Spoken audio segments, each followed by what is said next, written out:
हर हर महादेव। स्वागत है आप सभी का हमारे चैनल पर। दोस्तों, जब कोई भक्त शिव महापुराण का पाठ प्रारंभ करता है तो वह केवल एक ग्रंथ नहीं पढ़ता, बल्कि शिव की दिव्य ऊर्जा से स्वयं को जोड़ता है। शिव पुराण न केवल 18 प्रमुख पुराणों में से एक है, बल्कि कलयुग में मोक्ष का मार्ग भी है। अतः इसका पाठ प्रारंभ करने से पहले कुछ विशेष नियमों का पालन करना अत्यंत आवश्यक माना गया है। सबसे पहले जानना आवश्यक है कि शिव पुराण का पाठ दोनों संध्याओं में किया जा सकता है, अर्थात सुबह और संध्या के समय। इसके अलावा कोई भी भक्त चाहे तो पूरे 1 माह तक भी इस पवित्र ग्रंथ का नियम पूर्वक पाठ कर सकता है। भगवान शिव की पूजा में 3 पहर की साधना का विशेष महत्व बताया गया है। व्रत भी इसी अनुसार 3 पहर के होते हैं। अतः प्रातःकाल 3 पहर से पूर्व इस कथा का पाठ कर लेना सर्वोत्तम माना गया है।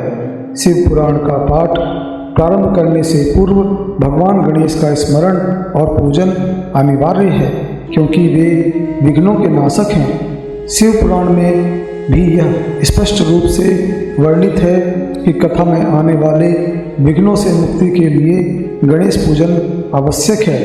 इसके पश्चात भगवान शिव, माता पार्वती, श्री गणेश, कार्तिकेय, नंदी आदि संपूर्ण शिव परिवार का ध्यान और पूजन करना चाहिए।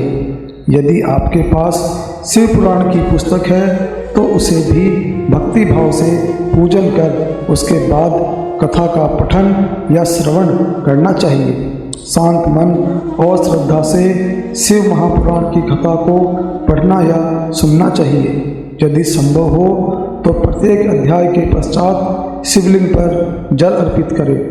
यदि ऐसा ना हो सके तो हर सोमवार को शिवलिंग पर जल चढ़ाएं या रुद्राभिषेक करें।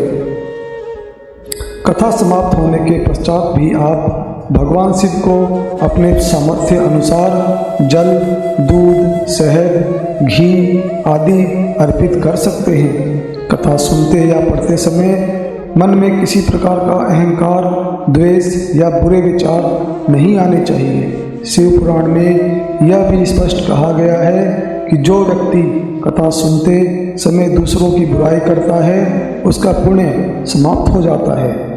आपकी सामर्थ्य और श्रद्धा के अनुसार यदि आपके आसपास कोई गरीब, रोगी या ज़रूरतमंद हो तो उसकी सहायता अवश्य करें। संभव हो तो उन्हें भी शिव महापुराण की कथा का कोई अंश अवश्य सुनाएं। कथा श्रवण के साथ दीपक भी अति पुण्यकारी बताया गया है। आप चाहें तो नियमित रूप से हर सोमवार दीपक जलाएं। दीपक को आप मंदिर, घर के मुख्य द्वार या बेल वृक्ष के नीचे भी जला सकते हैं। शिव पुराण की महिमा और स्वरूप। शिव महापुराण 18 महापुराणों में से एक प्रमुख पुराण है। यह कलयुग के पापों से मुक्ति दिलाने वाला दिव्य शस्त्र है।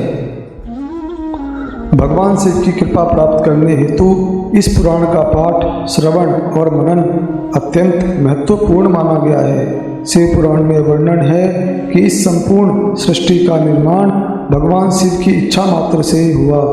जो व्यक्ति श्रद्धा से भगवान शिव की भक्ति करता है उसे संसार की समस्त वस्तुएं प्राप्त हो सकती हैं। भगवान शिव अपने भक्तों की मनोकामनाएं पूर्ण करते हैं और बहुत शीघ्र प्रसन्न हो जाते हैं। इस पुराण में कहा गया है कि जो नियमित रूप से शिवलिंग की पूजा करता या शिव का ध्यान करता है उसे जीवन के कष्टों से लड़ने की शक्ति प्राप्त होती है और उसके दुख दूर हो जाते हैं। शिव महापुराण में 24,000 श्लोक हैं। इसमें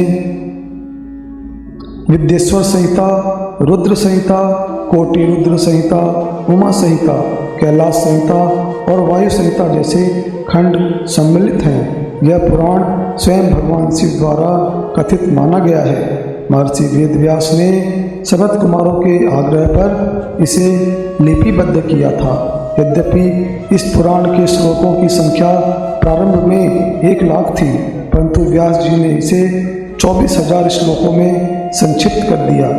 पुराणों की श्रेणी में शिव पुराण का स्थान चौथा है। इसे समस्त पुराणों के मस्तक का तिलक कहा गया है। जो भक्त प्रेम पूर्वक श्रद्धा से इस पुराण को पढ़ते और सुनते हैं, वे भगवान के शिव प्रिय बन जाते हैं और अंत में परम गति को प्राप्त करते हैं। यह पुराण मुख्यतः भगवान शिव की महिमा, उनके चरित्र, विवाह, पुत्रों की उत्पत्ति, रहवास और संहार लीला का वर्णन करता है।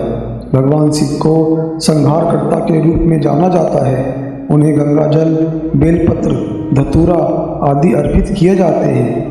वे सादे रूप में बाघर, रुद्राक्ष, चिता की भस्म और त्रिशूलधारी रूप में पूजित होते हैं। उन्हें नटराज के रूप में भी पूजा जाता है, जो जीवन और मृत्यु के तांडव का प्रतीक है। भगवान शिव का एक नाम नीलकंठ भी है। यह नाम उन्हें तब मिला जब समुद्र मंथन के दौरान निकले कालकोट विष को उन्होंने अपने कंठ में धारण किया था। इस विष की अग्नि से सृष्टि को बचाने के लिए शिव ने उसे पी लिया, जिससे उनका कंठ नीला पड़ गया और वे कहलाए नीलकंठ महादेव। ऐसे परोपकारी और अपरिग्रह भगवान शिव के चरित्र का वर्णन करने के लिए ही इस शिव पुराण की रचना की गई है। अब प्रस्तुत करते हैं शिव पुराण महात्म्य, जिसमें शौनक जी के साधना विषयक प्रश्न करने पर श्री सूत जी ने उन्हें शिव पुराण की उत्कृष्ट महिमा और सुंदरता का वर्णन किया है। श्री शौनक जी ने पूछा, हे ज्ञानी सूत जी, आप संपूर्ण सिद्धांतों के ज्ञाता हैं। हे प्रभु, कृपया हमें प्राचीन कथाओं के सार तत्व का विशेष रूप से वर्णन कीजिए। ज्ञान, वैराग्य और भक्ति से प्राप्त होने वाले विवेक की वृद्धि कैसे होती है? साधु पुरुष किस प्रकार अपने काम, क्रोध आदि मानसिक विकारों का निवारण करते हैं? इस कलयुग में प्रायः सभी जीव दुष्ट स्वभाव के हो गए हैं। ऐसे जीव समुदाय को शुद्ध करने के लिए सर्वोत्तम उपाय क्या है? कृपया मुझे ऐसा कोई शाश्वत साधन बताइए जो कल्याणकारी वस्तुओं में भी सबसे उत्कृष्ट, परम मंगलमय और पवित्र करने वाले उपायों में भी सर्वोत्तम हो।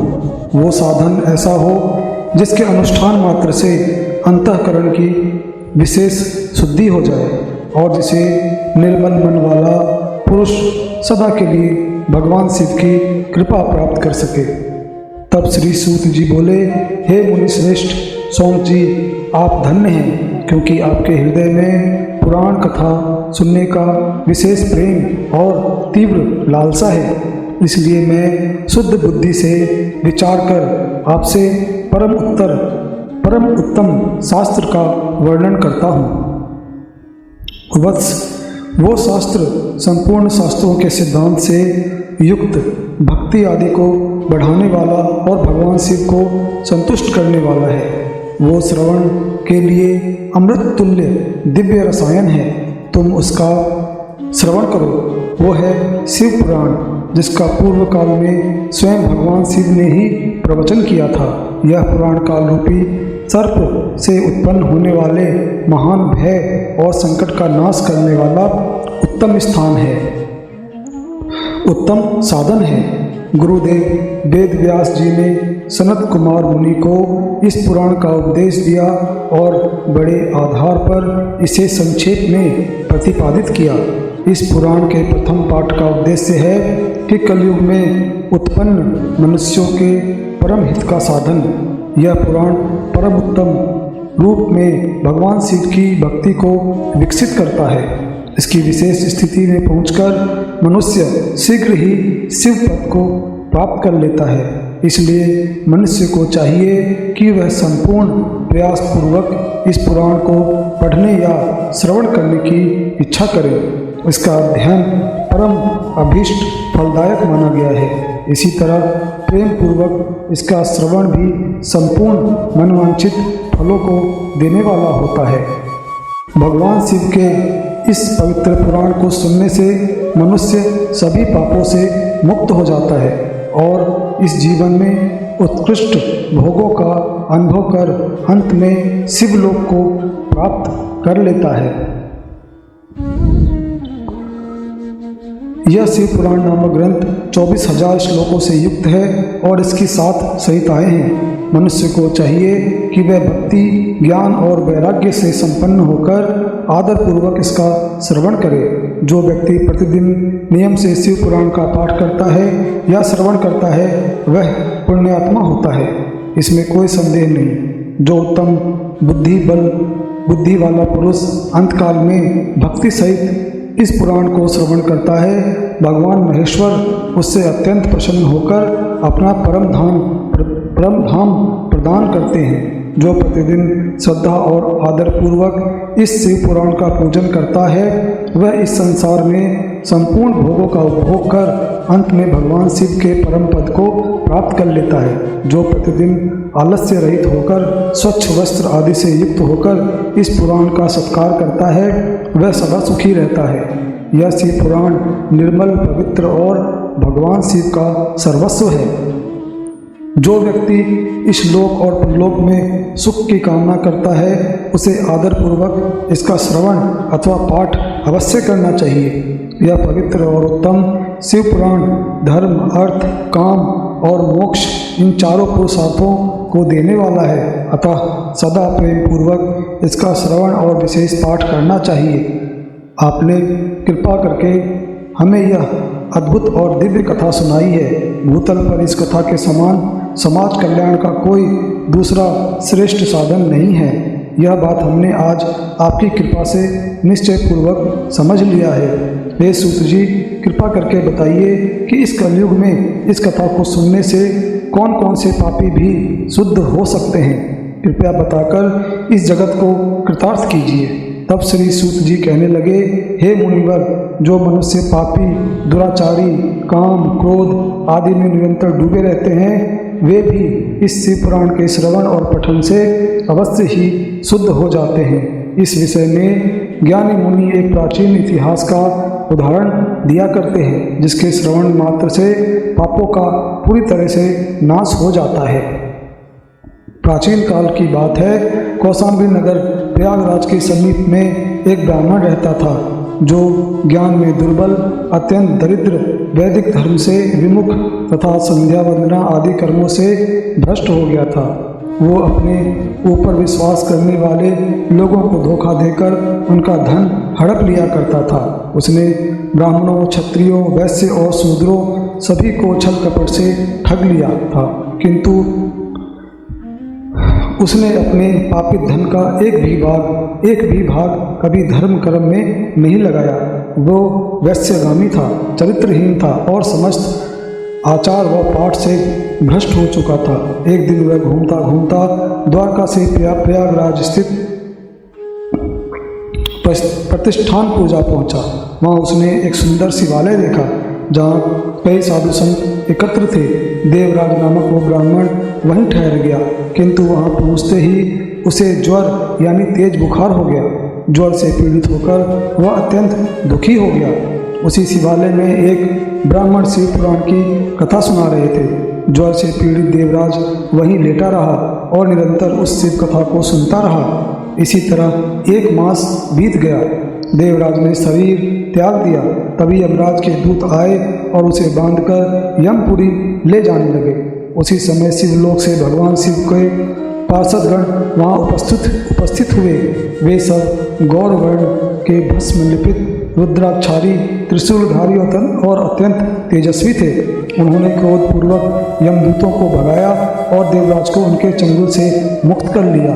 फिर वे उसे एक दिव्य विमान पर बिठाकर कैलाश पर्वत की ओर ले जाने लगे। यमपुरी में यह कोलाहल सुनकर यमराज स्वयं बाहर आए। उन शिवगणों को देखकर उन्होंने विधि पूर्वक उनका स्वागत किया और ज्ञान दृष्टि से संपूर्ण वृत्तांत जान लिया। धर्मराज ने किसी प्रकार का कोई प्रश्न नहीं किया, बल्कि श्रद्धा और नम्रता से उन शिवगणों की पूजा की। तत्पश्चात वे शिवगण देवराज को कैलाश पर्वत ले गए और वहां भगवान शिव के चरणों में सौंप दिया। हे मुनिवर, इस प्रकार शिव पुराण का श्रवण करने मात्र से एक अत्यंत पापी ब्राह्मण भी मोक्ष का अधिकारी बन गया। इस इतिहास को सुनकर मेरा मन आनंद में निमग्न हो गया है। कृपा करके अब ऐसी ही एक और शिव कथा कहिए जो भगवान शिव में प्रेम को और अधिक बढ़ाए।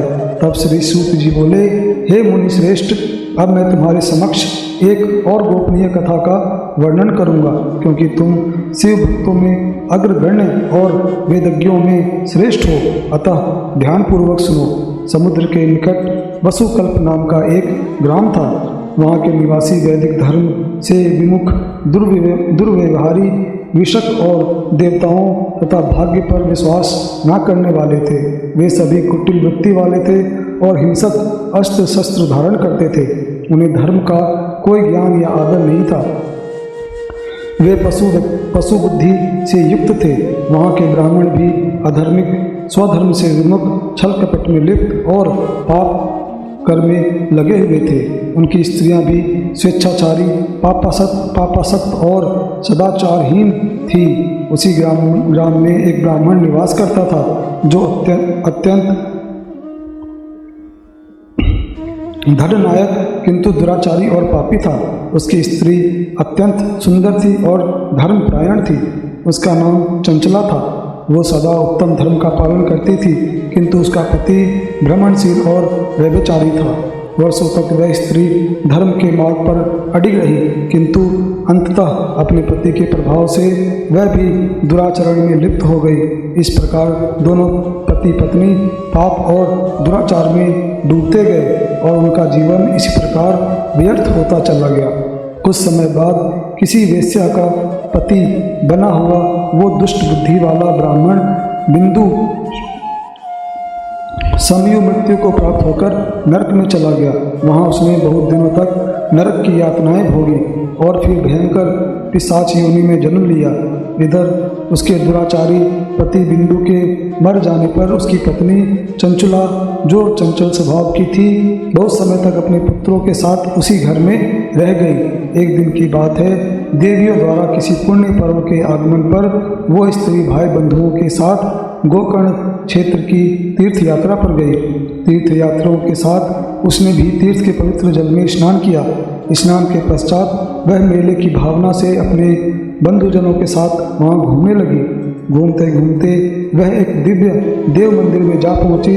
वहाँ पर एक ब्राह्मण शिव की परम पवित्र मंगलकारिणी और उत्तम पौराणिक कथा का वाचन कर रहे थे। वो स्त्री वहाँ बैठ गई और कथा सुनाने लगी। ब्राह्मण उस समय कह रहे थे कि जो स्त्रियां व पुरुषों से संबंध रखती हैं, उन्हें यमलोक में यमदूत लोहे के तपे हुए शूलों से दबते हैं। यह सुनते ही वह स्त्री भीतर तक कांप गई।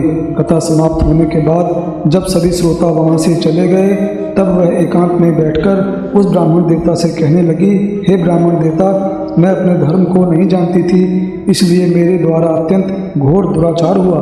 कृपया मुझ पर कृपा कर मेरे उद्धार का उपाय कीजिए। आज आपके वाणी के रस से ओतप्रोत इस प्रवचन को सुनकर मेरे भीतर भारी भय उत्पन्न हो गया है। मैं पाप में डूबी हुई हूँ। मुझे अब यह संसार व्यर्थ लगने लगा है। मृत्यु के समय जब वे भयानक यमदूत मुझे पकड़ेंगे, गले में फंदा डालेंगे, तो मैं कैसे सहन कर पाऊंगी। जब नरक में मेरे शरीर के टुकड़े टुकड़े किए जाएंगे,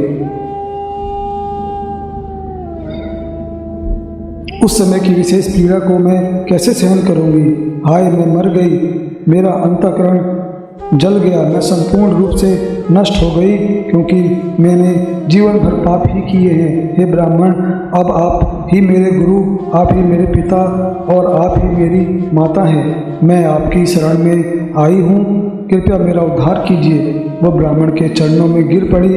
तब उन कृपालु ब्राह्मण ने उसे प्रेम पूर्वक उठाया और कहा, हे सौभाग्यवती, यह तुम्हारा सौभाग्य है कि भगवान शंकर की कृपा से समय रहते शिव पुराण की कथा तुम्हारे कानों में पड़ी। अब तुम भय मत करो।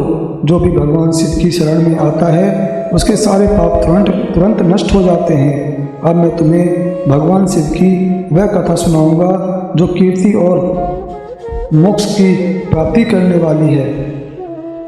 इसके श्रवण से तुम्हें सुखद गति प्राप्त होगी। शिव पुराण की यह कथा सुनकर तुम्हारा हृदय शुद्ध हो गया है, तुम्हारे भीतर विषयों के प्रति वैराग्य उत्पन्न हो गया है।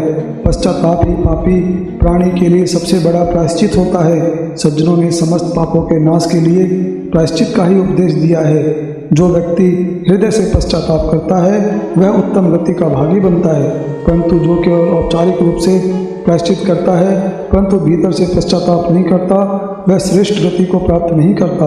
हे साध्वी, इस शिव पुराण की कथा का प्रभाव ऐसा है कि जैसे धूल से ढका दर्पण जब स्वच्छ कर दिया जाता है वैसे ही चित्त भी निर्मल हो जाता है। जब मनुष्य का चित्त शुद्ध होता है तब उसमें जगदम्बा पार्वती सहित भगवान शिव निवास करते हैं। ऐसा व्यक्ति अंततः भगवान सदाशिव के दिव्य पद को प्राप्त करता है। इसलिए इस उत्तम कथा का श्रवण समस्त मनुष्यों के लिए परम कल्याणकारी है। जो श्रद्धा और भक्ति से इसका श्रवण मनन और सेवा भाव करता है वही इस जीवन का सार पाता है। भगवान शिव की कथा को सुनकर उसने अपने हृदय में मनन और निष्ठा से आत्मसात करना चाहिए।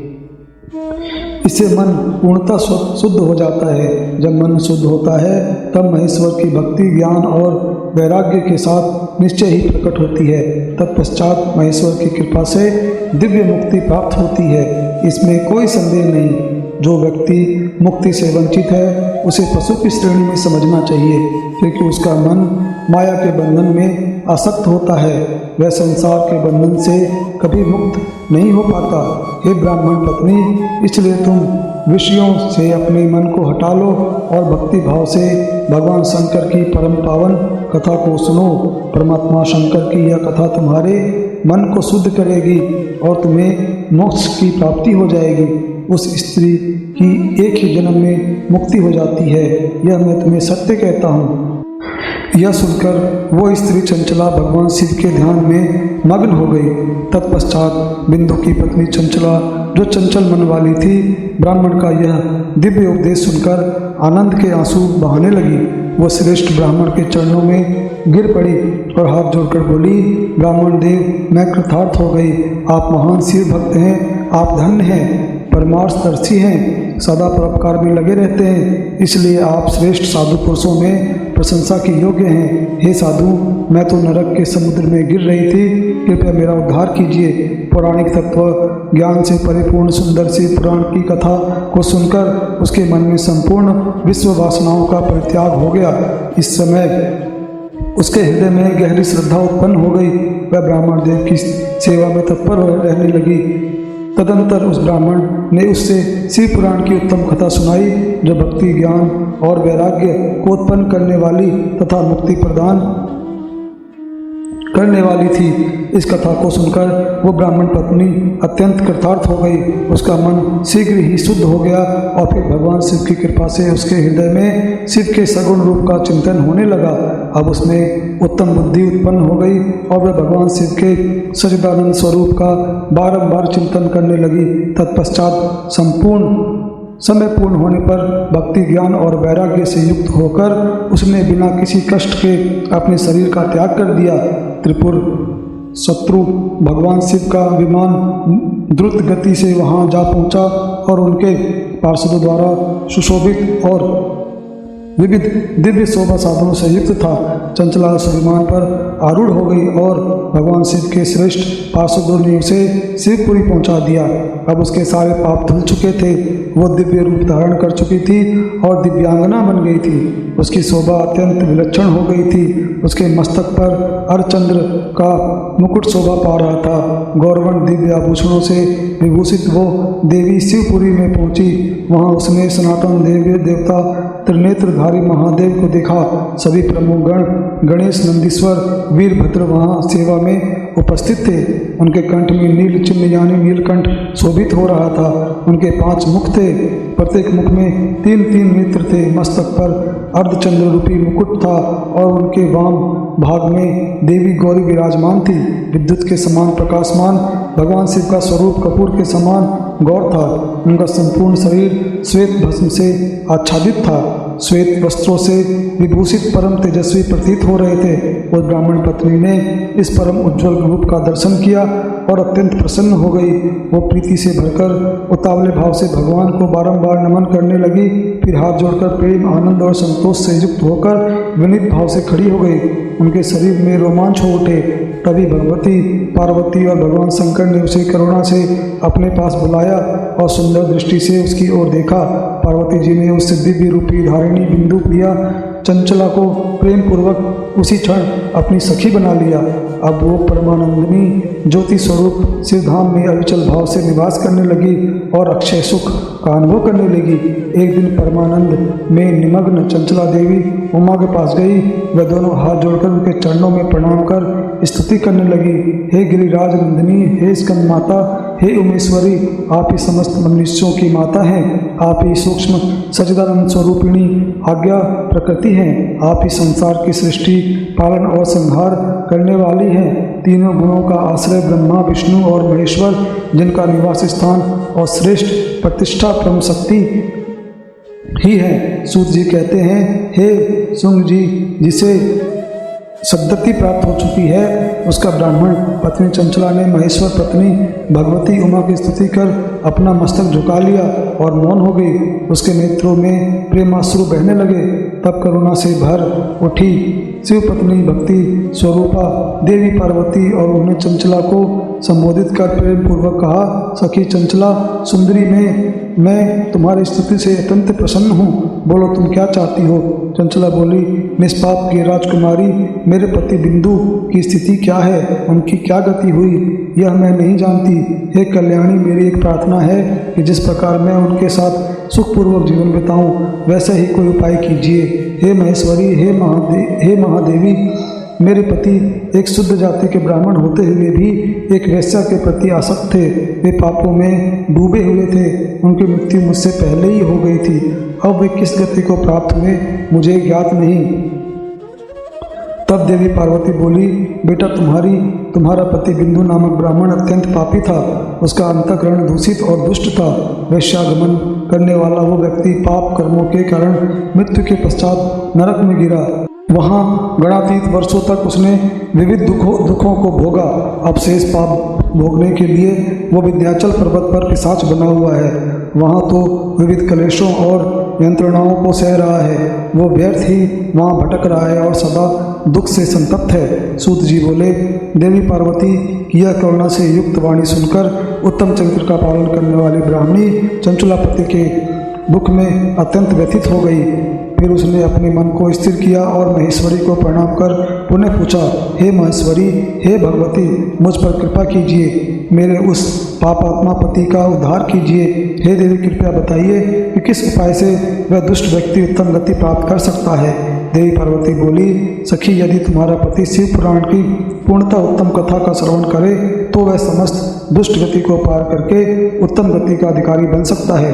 देवी पार्वती के अमृत के समान मधुर वचनों को सुनकर चंचला ने हाथ जोड़कर मस्तक झुका लिया और बारंबार प्रणाम कर उनसे प्रार्थना करने लगी, हे देवी, कृपा कर मेरे पति को शिव पुराण सुनने की व्यवस्था कीजिए, जिससे उसके समस्त पाप विनष्ट हो और उसे उत्तम गति प्राप्त हो।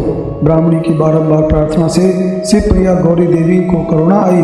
फिर उन्होंने गंधर्व श्रेष्ठ को बुलाकर प्रेम पूर्वक कहा, हे, तुम्हें भगवान शिव में अपार श्रद्धा है। तुम मेरे अंतःकरण की गति को जानते हो और मेरे कार्यों को सफल बनाने में समर्थ हो। इसलिए मैं तुमसे एक कार्य कहना चाहती हूँ। मेरी सखी के साथ शीघ्र विंध्य पर्वत पर जाओ, जहाँ पर एक महाभयंकर पिशाच कष्ट में पड़ा है। उसका वृतांत आरंभ से सुनो, मैं सब बताती हूँ। पूर्व काल में वह पिशाच बिंदु नामक ब्राह्मण था। और मेरे इस सखी चंचला का पति था, किंतु वो वैश्यगामी बन गया। उसने स्नान, संध्या, आचरण, तप आदि सब धर्म कर्म छोड़ दिए। उसने क्रोध के कारण उसकी बुद्धि भ्रष्ट हो गई, उसे कर्तव्य का विवेक नहीं रहा। वो सद्गुणों से विमुख और सज्जनों से द्वेष करने वाला बन गया। वो दुष्टों की संगति करता, असत्य बोलता और अपवित्र वस्तुओं का सेवन करता था। हिंसा में प्रवृत्त होकर वो अस्त्र शस्त्र लेकर व्यर्थ हिंसा करता था। बिना हाथ धोए भोजन करता और पराई स्त्रियों के घरों में व्यर्थ विचरण करता था। चंचला का पति चंडालिनियों से प्रेम करता था और प्रतिदिन वैश्याओं के संपर्क में रहने लगा था। वो अत्यंत दुष्ट और पापी था। उसने अपनी पत्नी की प्रीति को त्याग दिया और कुसंग में ही आनंद लेने लगा। अंत समय आने पर उसकी मृत्यु हो गई।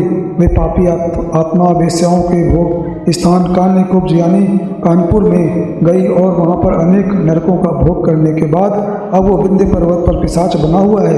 वहाँ तो पिशाच अपने पापों का फल भोग रहा है। हे चंचला, अब तुम उसके उद्धार के लिए शिव पुराण की दिव्य कथा का प्रवचन कराओ। यह कथा समस्त पापों का नाश करने वाली है। शिव पुराण की कथा का श्रवण सबसे उत्तम पुण्यदायक कर्म है। इससे उसका शीघ्र ही समस्त पापों से उद्धार हो जाएगा और वह प्रेत योनि का परित्याग कर देगा। जब वह दुर्गति से मुक्त हो जाए तब बिंदु नामक उस पिशाच को मेरी आज्ञा से विमान पर उठाकर भगवान शिव के समीप ले आना।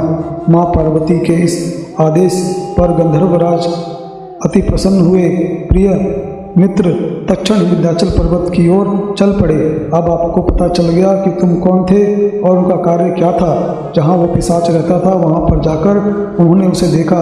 उसका शरीर विशाल और मुख अत्यंत विकराल था।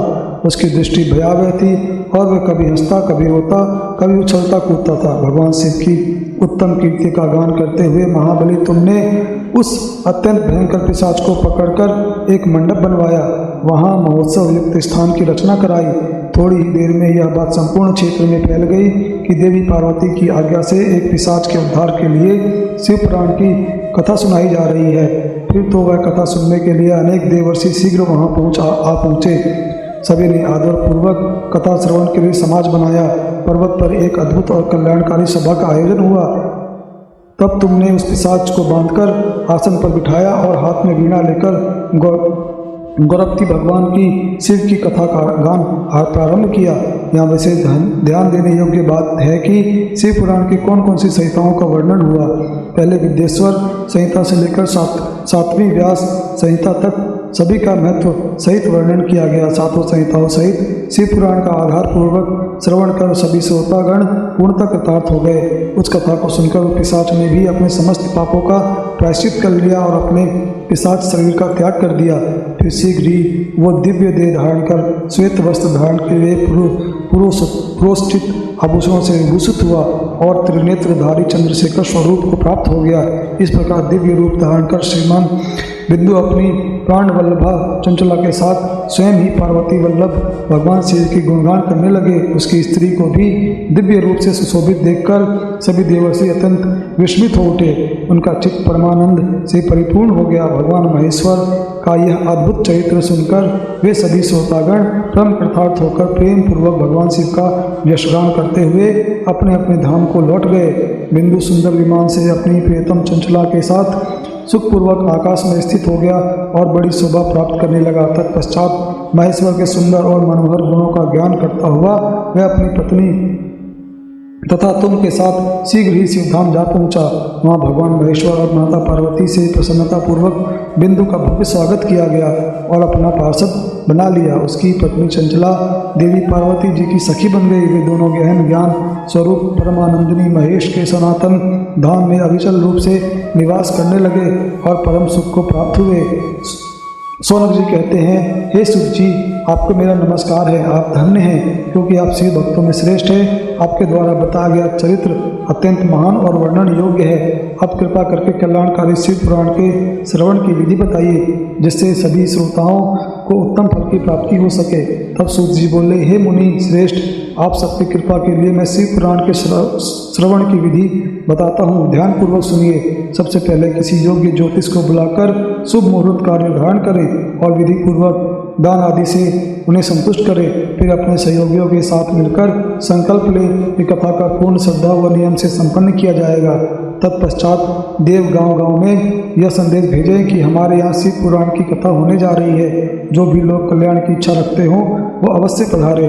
जो लोग भगवान हरि या शंकर की कथा से दूर हो गए हैं, जो स्त्री शूद्र आदि वर्ग शिव कथा से वंचित हैं, उन तक भी यह सूचना पहुँचे, ऐसा उचित प्रबंध करना चाहिए। देश देशांतर में जो भी भगवान शिव के भक्त और शिव पुराण के श्रवण के लिए उत्सुक हों, उन्हें सुसम्मान बुलवाना चाहिए। आए हुए श्रद्धालुओं का आदर पूर्वक सत्कार करना चाहिए। कथा हेतु स्थान शिव मंदिर, तीर्थ क्षेत्र, वन प्रांत या स्वगृह में होना चाहिए। उसे सुंदर पुष्पों, पत्तों, वस्त्रों, ध्वज, ताकाओं और दीपमालाओं से सजाएं। शिव की भक्ति से युक्त वातावरण निर्माण करें, क्योंकि वही परम आनंद प्रदान करने वाला है। भगवान शिव के लिए दिव्य आसन की व्यवस्था करें तथा कथावाचक के लिए भी एक सुविधाजनक आसन बनाएं। श्रद्धा से कथा सुनने वालों के लिए यथा योग्य बैठने की व्यवस्था करें और अन्य सामान्य लोगों के लिए साधारण स्थान रखें। वक्ता की वाणी से जो शिव पुराण का ज्ञान प्रकट होता है वो कामधेनु के समान समस्त इच्छाओं को पूर्ण करने वाला होता है। अतः वक्ता के प्रति सद्भाव रखें। इच्छा, ईर्ष्या या उपेक्षा नहीं। इस संसार में अनेक गुरु होते हैं, जन्मदाता, कर्मदाता, शिक्षा देने वाले, परंतु पुराण वक्ता विद्वान को ही परम गुरु माना गया है। वो पुराण वक्ता पवित्र, दक्ष, शांतचित्त, ईर्ष्या रहित, साधु स्वभाव का, दयालु और प्रवचन में कुशल होना चाहिए। ऐसा विद्वान शिव पुराण की कथा का वाचन करे। प्रत्येक दिन कथा सूर्योदय के समय प्रारंभ होनी चाहिए और मध्याह्न तक लगभग 3:30 बजे तक यह कथा होनी चाहिए। 2 घड़ी का विश्राम अवश्य रखें ताकि श्रोता अन्य कार्य कर सकें। कथा के प्रारंभ से 1 दिन पूर्व व्रत का संकल्प कर लें। वक्ता को चाहिए कि वह स्वयं ही प्रातःकाल नित्य कर्म संक्षेप में करके कथा हेतु बैठे। वक्ता की सहायता के लिए एक सहायक विद्वान अवश्य नियुक्त हो जो सही प्रकार की जिज्ञासाओं का समाधान कर सके।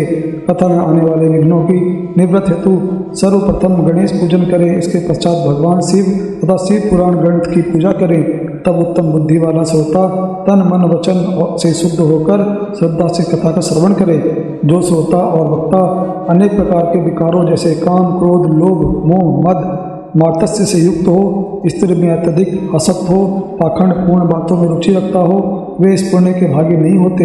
जो लोग सांसारिक चिंता, धन, ग्रह, पुत्र आदि की मोह माया से विमुक्त होकर एकाग्रता से शिव पुराण की कथा सुनते हैं, वही वास्तव में पुण्य के अधिकारी बनते हैं। उन शुद्ध बुद्धि पुरुषों को उत्तम फल की प्राप्ति होती है।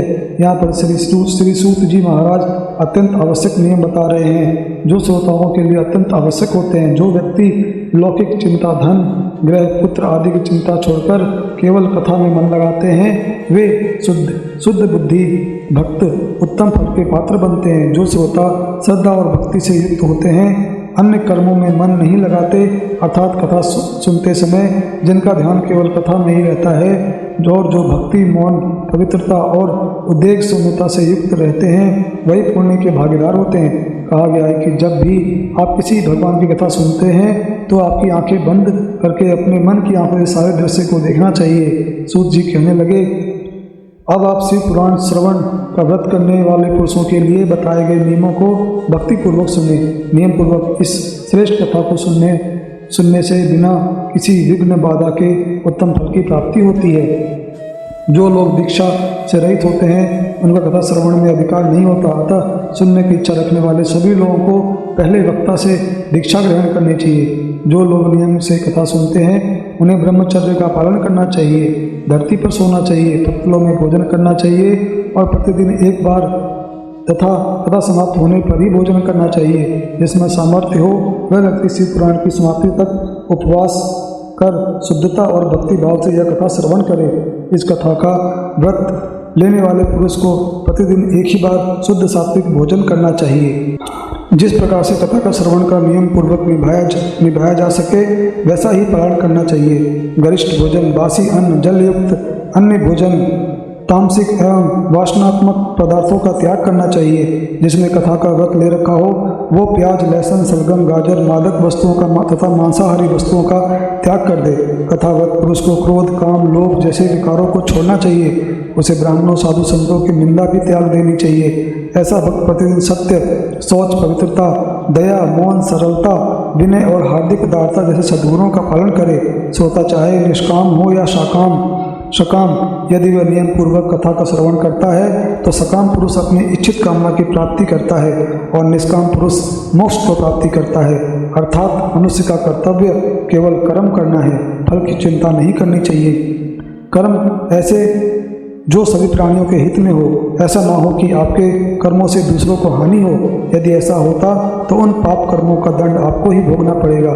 दरिद्र, रोगी, पापी, दुर्भाग्यशाली, संतानहीन भक्तों को भी इस उत्तम शिव पुराण कथा को अवश्य सुनना चाहिए। जिनका गर्भ बार बार गिर जाता है उन्हें भी यह कथा सुननी चाहिए। यह कथा सबके लिए कल्याणकारी है।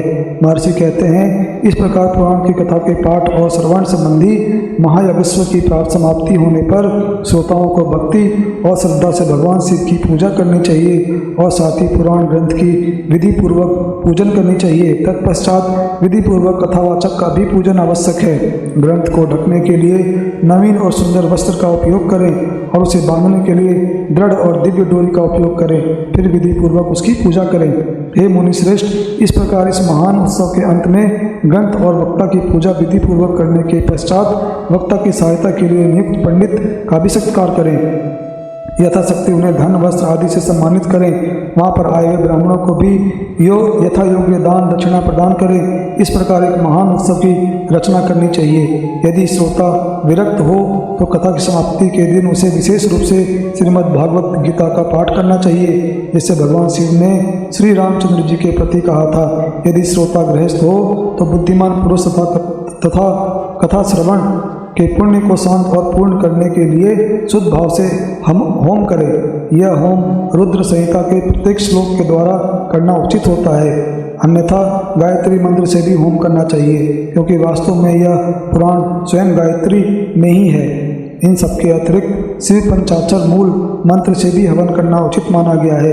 यदि होम करने की शक्ति ना हो तो विद्वान पुरुष यथाशक्ति हवन के योग्य अन्न आदि ब्राह्मण को दान करें। घर में किसी भी दोष की शांति के लिए भक्ति भाव से शिव सहस्त्र नाम का पाठ अथवा उसका श्रवण करना चाहिए। इससे सब कुछ सफल हो जाता है, इसमें कोई संशय नहीं है, क्योंकि 3 लोकों में इससे बढ़कर कोई पुण्यदायी वस्तु नहीं है। श्रवण व्रत की पूर्णता के लिए 11 ब्राह्मणों को मधुमिष्ट खीर का भोजन कराना चाहिए और उन्हें दक्षिणा देनी चाहिए। हे मुनि, यदि शक्ति हो तो 3 तोले सोने का एक सुंदर सिंहासन बनवाकर उस पर उत्तम अक्षरों में लिखी गई अथवा लिखवाई गई शिव पुराण की पोथी विधि पूर्वक स्थापित करनी चाहिए। तत्पश्चात पुरुष को उसका आहान आदि विविध उपचारों से पूजन करके दक्षिणा अर्पण करनी चाहिए। फिर जितेंद्रिय आचार्य का वस्त्र, आभूषण, घड़ी आदि से पूजन करके दक्षिणा सहित वो पोथी उन्हें समर्पित कर देनी चाहिए। उत्तम बुद्धि वाला श्रोता इस प्रकार भगवान शिव की संतुष्टि के लिए पुस्तक का दान करें। इस पुराण के दान से प्रभाव से भगवान शिव का अनुग्रह प्राप्त होता है और पुरुष भव बंधन से मुक्त हो जाता है। इसी प्रकार विधि पूर्वक विधान का पालन करने पर श्री संपन्न शिव पुराण संपूर्ण फल प्रदान करता है। यह भोग और मोक्ष दोनों का दाता है और सभी अभीष्ट वस्तुओं का देने वाला है। मैं तुम्हें यह महान युक्त कथा सुनाई, अब और क्या सुनना चाहते हो। महाशिव पुराण को समस्त पुराणों के माथे का तिलक कहा गया है। यह भगवान शिव को अत्यंत प्रिय, रमणीय तथा भावोक अशुभ भावनाओं के रोग का निवारण करने वाला है। जो भगवान शिव का ध्यान करते हैं, जिनकी वाणी उनकी गुणी की स्तुति करते हैं और जिनके कान पर उनकी कथा का श्रवण करते हैं, इस संसार में ऐसे लोगों का जन्म सफल माना जाता है। वे निश्चय ही इस संसार सागर से पार हो जाते हैं। वे समस्त गण जो सच्चिदानंद महेश्वर के स्वभाव को स्पर्श भी नहीं कर सकते, जो अपनी महिमा से जगत के भीतर और बाहर भाषित होते हैं, जो माँ के भीतर और बाहर वाणी और मनोवृत्ति रूप में प्रकाशित होते हैं। मैं उन अनंत आनंद घन ज्ञान स्वरूप पार ब्रह्म शिव की शरण लेता हूँ। आज का अध्याय यही समाप्त होता है। यदि आपको यह कथा पसंद आई हो तो कृपया वीडियो को लाइक करें और अगर आप हमारे चैनल पर नए हैं तो हमारे चैनल को सब्सक्राइब करके बेल का आइकन दबाना ना भूलें, ताकि अगली दिव्य कथाएं आप तक शीघ्र ही पहुंच सके। हर हर महादेव।